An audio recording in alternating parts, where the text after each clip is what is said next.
गुणदा बचाया ये नी हमामो सिली नखा मेरी कसिरिया नखन चामर तुमा लोह दराया वो दुनाई दोस्त बातो माल माया शुए दिल तुम्हें अशे वातो हवाया ओ जबो तेरे परे तो ठकाया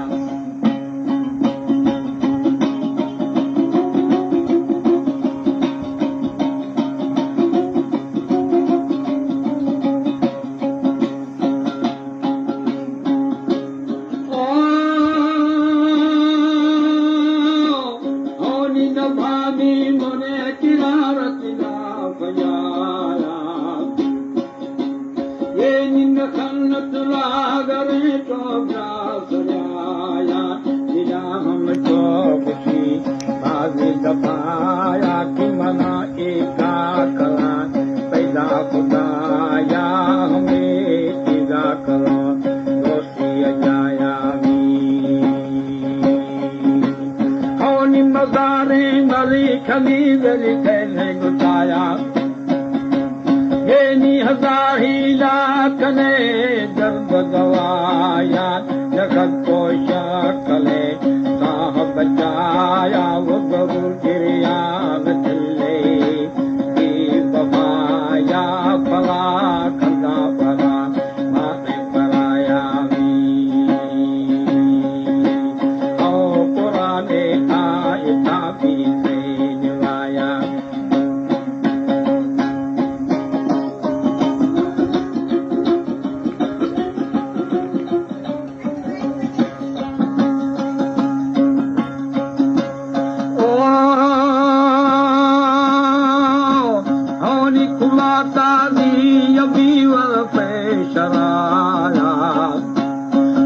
हमारा रोशतारी करताया यानी दारो दरो दलाया वो कमर बंदी दिशावी कंत शबाया सरे पा आज में कल का समाया होनी मनाया वे हमो तुम्हारा ये निबहो की तो सरो वशी तलाया बेस्तो बाग माड़ी हवाया वो हमारे बाप अमला की बहाया गिरे फुरकान रास्ते रंगुराया कौन तुझाई तूड़वा के जमाया निभाओगे साथ खावानी पराया चले बादशाह कल के खुदाया वो सरीदा चुगला दिया हवाया हुक्मी बुरुखाका की फसाया ओ बुनेदा जिन्न तेरी तड़ो सुखाया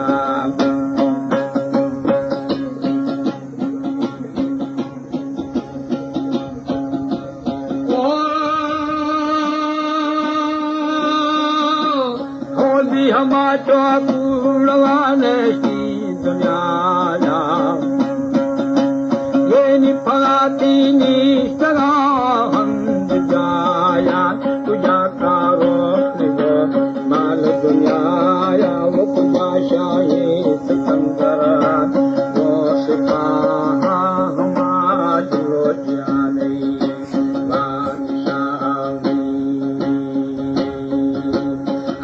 चले हो शादो पति कवाहा ये निनिया सियो सरे शेरे निगाह हमारे मल कविता देश जागा वो पूजा शेरे अली नारहानी मजारी हो गलाना हकालानी ओ कला को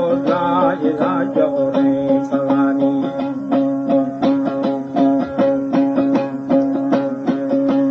ओ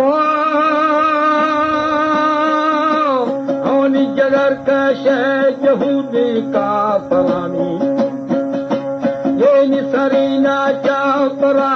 देवधरानी गरीबों के दवा हमसाए गानी कि चलो द्रोगे दुनिया की सफानी करामत के चिरान कीरान कीरानी होनी हमा गोरा खुदाहू से वो फकीरा ये खुदाई दोस्तों का सिंगती